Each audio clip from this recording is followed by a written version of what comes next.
On s'est connus en France, dans la lutte. Et on est rentré ici toujours dans la lutte. Et Anissé et moi étions les derniers UPCistes en clandestinité à être arrêtés avec Yondo Black. D'ailleurs, quand j'ai vu Anissé, je lui ai dit « Ouais, tu ne pourras pas être aux obsèques de Black. » Et il m'a dit « C'est à toi d'aller rendre hommage à Black en notre nom. » Bon. Je suis allé voir Anissé il y a 2 semaines au CED, à l'infirmerie. Bon, Anissé est un malade, un handicapé lourd, parce qu'il faut toujours qu'il ait un concentrateur d'oxygène, un appareil qu'il avait. On a confisqué son appareil.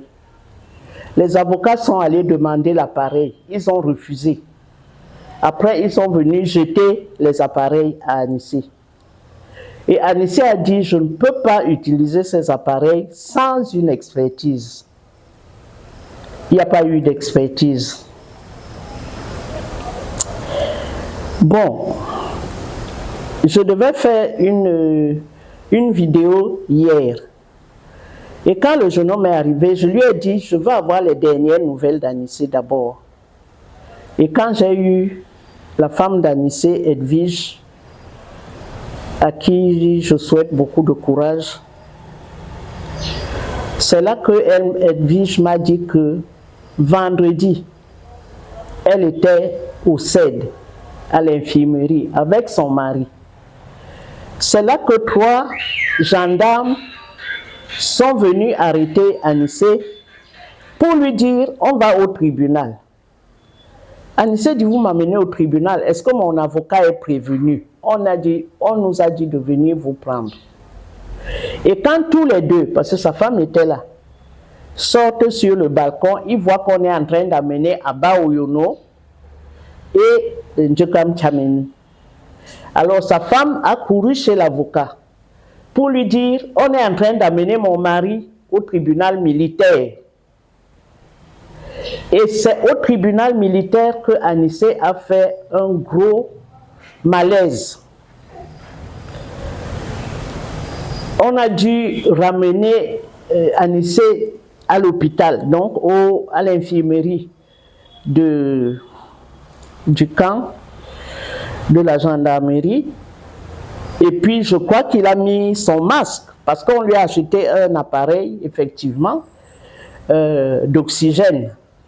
Ce n'est plus les grosses bonbonnes qu'on connaissait.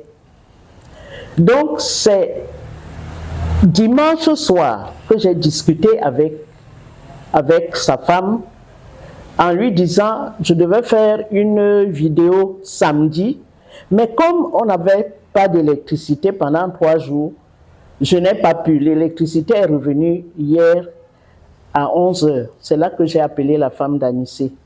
Et la femme d'Anissé m'a donc dit les gens là veulent traîner mon mari au tribunal sans le soutien de ses avocats. Et faire en sorte qu'il y ait un jugement à huis clos. Et donc, Mélie est allée protester pour dire vous amenez mon candidat, mon client où?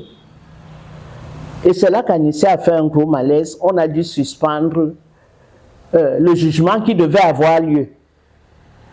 Il était prévu par les amis de la galaxie UPC que je sois au tribunal lundi matin si ça avait lieu lundi. Et c'est là que la femme d'Anissé me dit que on veut amener mon mari au tribunal en catimini. Et donc on n'autorisera même pas l'entrée de potentiels témoins que les avocats peuvent demander à comparaître. Bon, Anissé était un peu fou. Parce que c'était un des lieutenants des villes mortes. Il n'avait pas peur. Une fois, il s'est retrouvé face au commandement, le patron du commandement opérationnel. Et ils étaient à Noubel. il était entouré de beaucoup de jeunes, dont Dom qui avait quoi, 21 ans. Et le général a avancé. Il a dit à Anissé, si vous faites encore un pas, je vous abats. Et Anissé lui dit, j'avance. Vous pouvez m'abattre, mais l'histoire retiendra que c'est vous qui m'avez abattu, donc je n'ai pas peur. Il a avancé et le général était obligé de s'écarter. Ça, c'est les trucs que Anissé a fait. Anissé et moi, on était au Sénère. Le jour où j'arrive au Sénère, en Mopi, Anissé fait tout pour communiquer avec moi. Il ne pouvait pas communiquer avec moi. Je ne sais pas comment ce qu'il a utilisé, mais il a fait un trou dans le mur. Au moment où j'étais aux toilettes, nos toilettes étaient contingentes. J'entends seulement, et quoi, n'aie pas peur, c'est moi. Je dis, tu es passé par où? Il dit, ne cherche pas. Voilà. On m'a interrogé. Voilà ce que j'ai dit. Et comme on va continuer l'interrogatoire pour toi demain, on m'avait bien frappé. Il dit, concentre-toi bien. Voilà ce que tu dois dire pour me protéger. Il a fait ça. C'était un fou. Et c'est une de ses qualités. C'était un stratège. Comment on appelle ça? Il était un des journalistes de La Voix du Cameroun, l'organe central de l'UPC, et il était non seulement un fin stratège, mais aussi quelqu'un qui savait, un grand artisan de la propagande du parti. C'était ça. Et quand Anissé commence à travailler avec Black, on est dans une cellule de l'UPC où il y a Abanda Pama, Anissé et moi-même. On est 3. Et un jour, à la réunion, Anissé arrive et il nous dit, je suis en train de travailler avec Maître Yondo Black. On lui dit, c'est qui? Il dit, non, c'est un démocrate. Lui aussi est fatigué du parti unique. Donc, on va travailler ensemble. Et Abanda lui dit, tu sais bien que ces gens-là n'ont pas l'habitude de la clandestinité.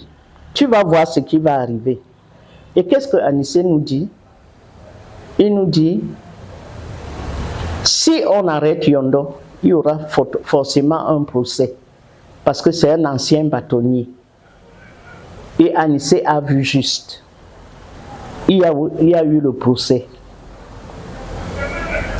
Et au procès, on nous a dit, ne citez pas le parti parce que quand c'est les UPCistes, ils vont payer le prix lourd.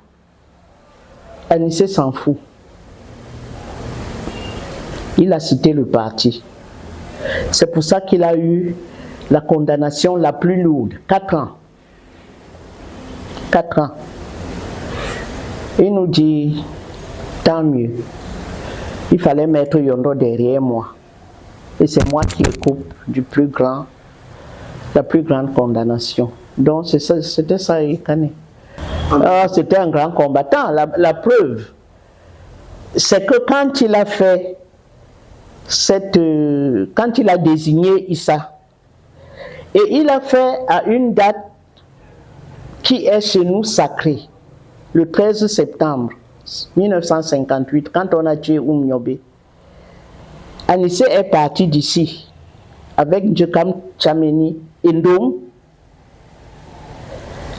Je n'ai pas pu monter à Yaoundé parce que pour monter à Yaoundé, pour moi, il me faut au moins un VIP. Je ne suis pas allé. Mais tout l'UPC a reconnu que Anissé a eu un flair politique. Et c'était ça, Ekane Anissé. Il avait beaucoup de flair. Et c'était un grand tacticien. C'est ce que nous retenons de lui. Il a semé. Il y aura d'autres Ekane, comme il y a eu d'autres Oumniobé. Et Anissé est du rang des héritiers de Oumniobé les plus valeureux. C'est ce que je retiens de lui. Coucou, je suis Antoinette Pulchéry à Tangana.